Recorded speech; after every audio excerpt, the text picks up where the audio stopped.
वरद चतुर्थीच्या दिवशी चंद्रदर्शन का करू नये याच्या मागची कथा. कृष्ण द्वारकेत असताना सत्राजिताने स्वयंमंतक मण्याचा श्रीकृष्णावर आळ घातला होता. मग श्रीकृष्णाने तो मणी आणून दिला. तेव्हा सत्राजिताला खूप वाईट वाटले का मी भगवंतावर आळ घेतला असा त्याला पश्चाताप झाला. मग श्रीकृष्ण उदार मनाने बोलले का तुमचा काहीही दोष नाही. मी गोकुळात असताना गाईच्या खुरामध्ये पाणी साचलं आणि त्याच्यामध्ये मी वरद चतुर्थीच्या दिवशी चंद्रबिंब बघितलं म्हणून माझ्यावर चोरीचा आळ आलेला आहे. तुमचा काहीही दोष नाही. तुम्ही मनाला लावून घेऊ नका.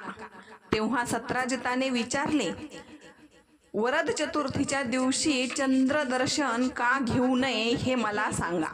तेव्हा श्रीकृष्णाने पूर्वीची कथा सांगितली.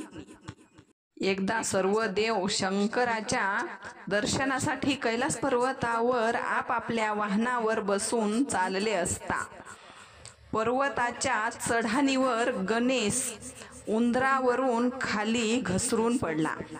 तेव्हा चंद्र हसला. त्यावर गणेशजी क्रोधित झाले आणि चंद्राला शाप दिला. तुझं जो कोणी तोंड बघेल त्याच्यावर चोरीचा आळ येईल. हे गणेशजीचे उद्गार ऐकून चंद्र घाबरला आणि तो स्वतःचं तोंड लपवत होता. त्यामुळे तारांगण व देवता निस्तेज झाले. मग सर्व देवतांनी मिळून चंद्राला सांगितलं का तू गणेशजीला शरण जा आणि उशाप माग.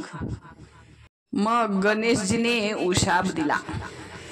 जो कोणी भाद्रपद शुद्ध वरद चतुर्थीला चंद्राचे मुख पाहिल त्याच्यावर चोरीचा आळ येईल असे गणेशाने उशाप दिला. तेव्हापासून चंद्राला हा शाप आहे. म्हणून भाद्रपद महिन्यातल्या वरद चतुर्थीच्या दिवशी चंद्रदर्शन करू नये, नाहीतर चोरीचा आळ येऊ शकतो.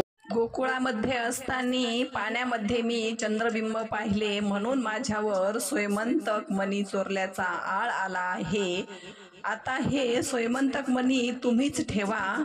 मला हा स्वयंमंतक मणी नको असं श्रीकृष्ण परमात्मा सत्राजिताला सांगतात.